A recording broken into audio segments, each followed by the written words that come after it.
So నేనేం చెప్పానంటే ఇక మీదట నేను సెలబ్రిటీ జాతకాలు కానీ రాజకీయ జ్యోతిష్యాలు కానీ పర్సనల్ ఎవరికి సంబంధించినటువంటి వ్యక్తిగతమైనటువంటి అంటే సెలబ్రిటీ జాతకాలని విశ్లేషించేటువంటి అవకాశం లేదు, అది చెప్పను.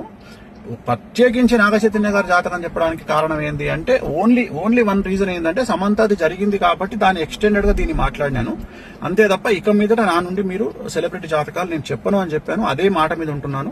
సో మంచు విష్ణు గారితో కూడా ఇప్పుడే మాట్లాడితే సార్ మాట్లాడినారు. సో చెప్పాను నేను ఇది పరిస్థితి అంటే ఆయన కూడా వెరీ గుడ్ డిసిషన్ స్వామి గారు అని చెప్పారు. సో నాకు కూడా తెలుసు, కానీ ఈ ఒక్కటి చెప్పడానికి కారణం ఏంటంటే ఆల్రెడీ జరిగింది కాబట్టి దాన్ని ఎక్స్టెండెడ్ గా ఇది మాట్లాడాను.